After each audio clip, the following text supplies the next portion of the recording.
All right, segment 2, chapter 6. We've been talking about energy and chemical change, kind of wrapping our heads around some of the concepts for delta E. And so that's the next thing we're going to be looking at is change in internal energy. And again, we're focusing on that delta E equaling the energy of the products minus the energy of the reactants. So energy change can appear entirely as heat, right? And if it is, we can measure the heat pretty direct.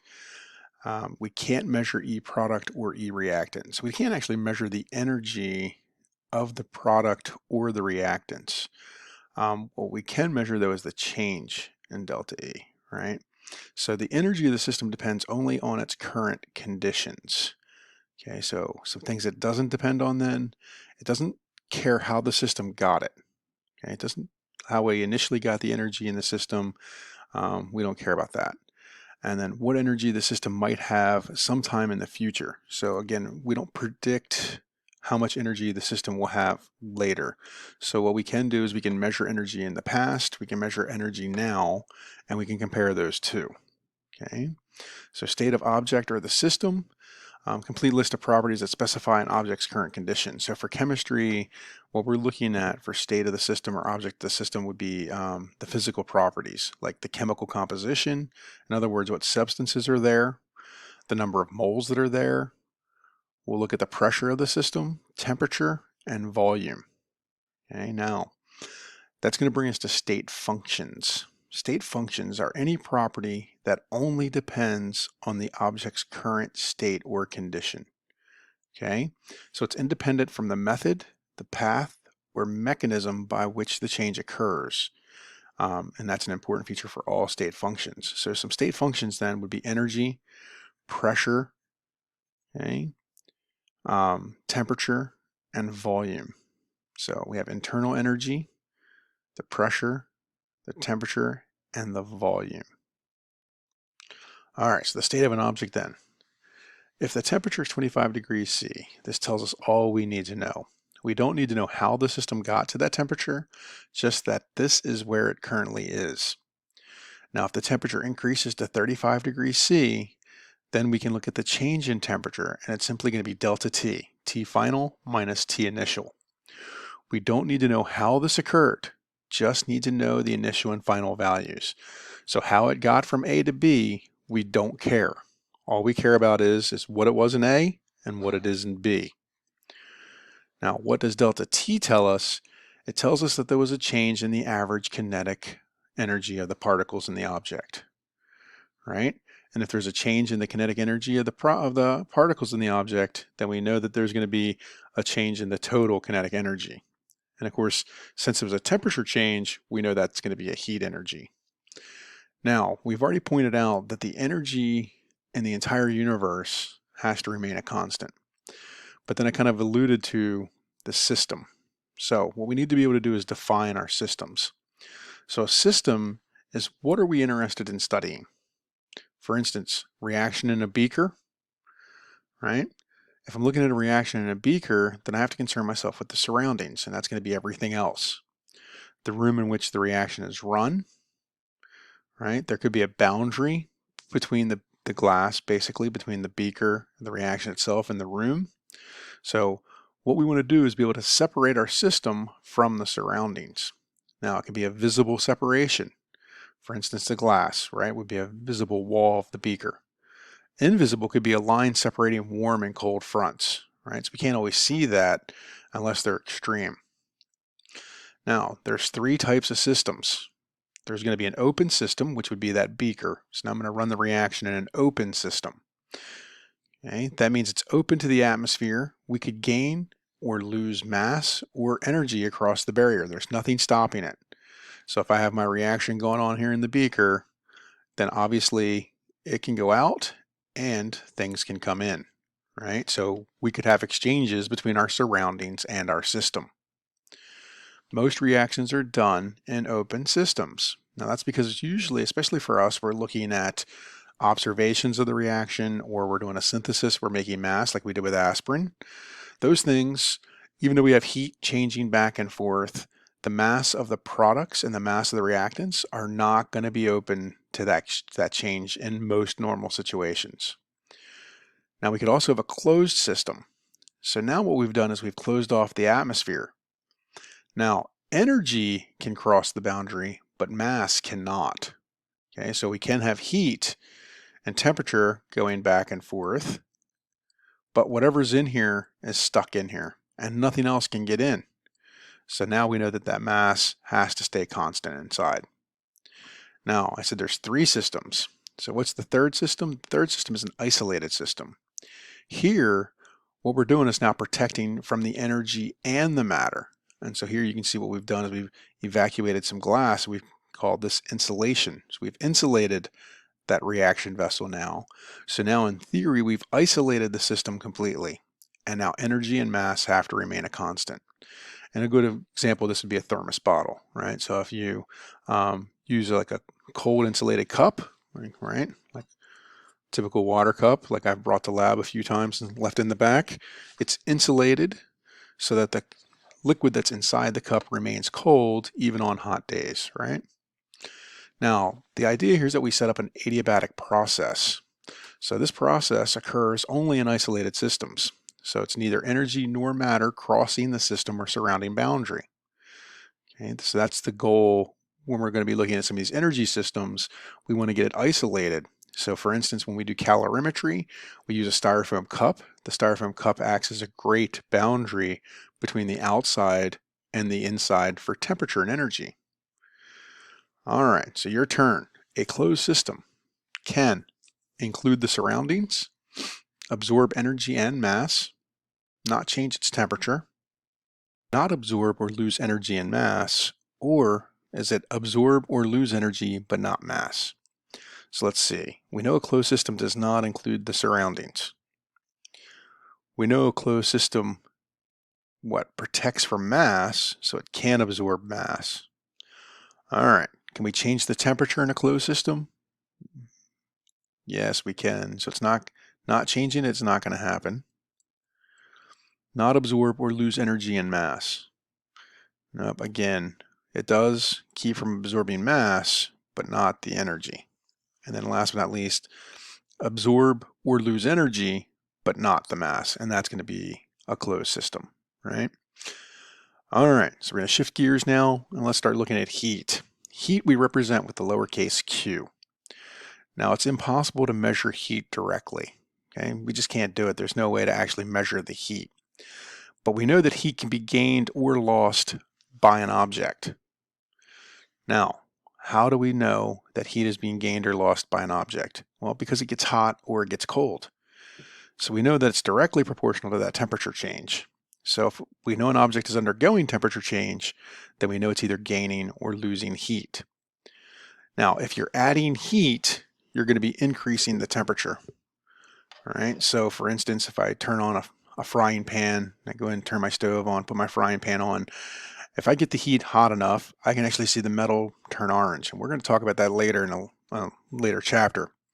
But for right now, we know that that means that handle's hot. We're not going to touch that hot handle with our bare hand. We're going to use an oven mitt or something like that. But we know by adding that heat, we've seen the temperature increase in the handle. Now, if I remove heat, I'm going to decrease that temperature. So for instance, if I want to preserve food, I put it in my fridge or my freezer. And of course, by lowering that temperature, I'm removing the heat out of the system, making that thing colder, which is going to help to preserve it. Now, measure changes in temperature to quantify the amount of heat being transferred. So we can give a quantification to the heat, but again, we can't measure directly. We're going to measure it through temperature. And the way we're going to measure it is mathematically. We're going to say Q is equal to C times delta T. Now that C is a weird C, and it's going to have a couple different meanings as we move forward, but for right now, C is simply heat capacity. You can imagine that most objects have a different heat capacity. Okay, so what does that mean to be heat capacity? What's the amount of heat required to raise the temperature of the object by 1 degree C? And we're very familiar with this, right? We know kind of what heat capacity is. If you go to get some fast food, so you're going to swing over to McDonald's or Wendy's after class one day, you're going to pick up some lunch on the go, typically most of us Americans, we're going to order a value meal, right? So we're going to get some sort of entree with some fries and then a drink. And a lot of us will go right after the fries right away. And of course, we could say it's because we're in the car and it's the easiest to eat, but there's also the factor that if I went into the actual restaurant, had it all on a tray, I'm still going to eat the fries first. And that's because most of us know the fries are going to cool down faster. And so we want to eat them while they're warm. And that's because inadvertently we know intrinsically that the fries give off the heat faster than the main entree. That is a function of heat capacity. Okay, so you kind of already understand what heat capacity is. The heat exchanged is equal to the heat capacity times the delta T. So the better something is at holding heat, the longer it takes for the temperature to drop. Okay, that's what that's telling us. Q is equal to C times delta T. So the units for C then are going to end up being joules per degree C, or joules times degree C to the -1. Now this is what we call an extensive property. Depends on two factors, right? It depend on anything that's extensive? Intensive was no dependence. While this is a compound unit, it is extensive.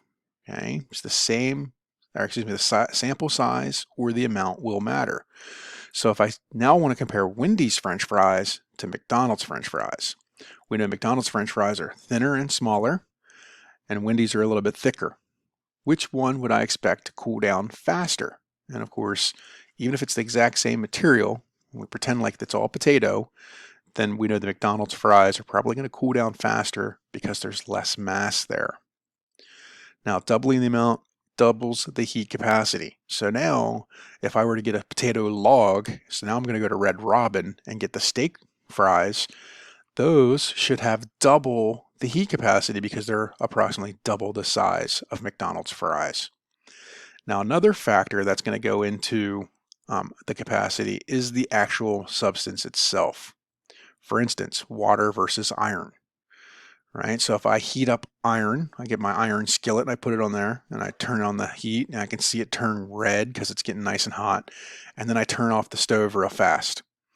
How quickly does that iron cool down? Well, it cools down fairly rapidly, actually. What about the water? So if I take water and I boil water and then I turn the heat off from the water, does that water stay hot for a long period of time? And typically most of us would say yes. Water is a pretty good insulator, if you will. In other words, it holds the water, it holds that heat in for a good amount of time. All right, so heat capacity then. A cup of water is used in an experiment. Its heat capacity is known to be 720 joules per degree C. How much heat will absorb if the experimental temperature is changed from 19.2 to 23.5? So again, I'm going to take Q is equal to C times delta T. Q is the capacity. That's going to be the 720, right? Well, let's see. The Q is the heat. I'm sorry, the heat capacity is 720. So C is going to be 720. And then we're looking at delta T. So we're going to multiply that by 23.5 minus 19.2. The degree C should cancel out, right? So I have 4.3 degree difference. That's going to cancel out. And then my heat is going to be 3.1 times 10 to the third joules. All right. If it requires 4.184 joules to raise the temperature of 1 gram of water by 1 degree C, calculate the heat capacity of 1 gram of water. So now I'm going to rearrange. Capacity is going to be equal to Q over delta T. So the capacity for 1 gram of water is going to be 4.184 joules, the heat that's required, over the 1 degree C, and that's going to give me 4.18 joules per gram. Excuse me, joules degree C. What is the heat capacity of 300 grams of an object if it requires 2510 joules to raise the temperature of the object by 2 degrees C?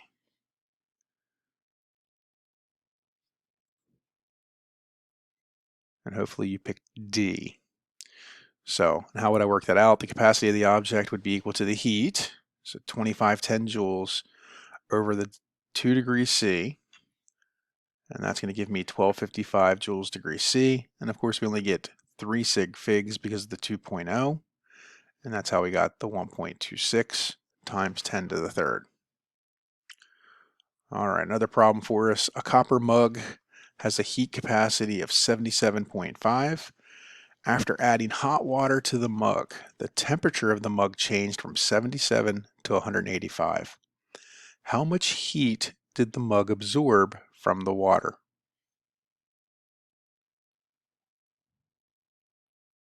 How much heat did the mug absorb from the water? And so hopefully you came up with 4.65 times 10 to the third. And of course, we're trying to calculate heat, so Q is equal to C times delta T. We know that the C is 77.5. We know that the temperature change here has to be in degrees C. So we have to convert our Fahrenheit temperatures. So the 25 degrees C and the 85 degrees C are coming from that change. Delta T then is going to be 60 degrees C. We multiply that out, degrees C will cancel out, and we're left with 4.65 times 10 to the third. All right, so I think we're going to end the segment here, and we're going to pick up with specific heat and look at how specific heat and capacity are going to be related. So stay tuned for segment 3.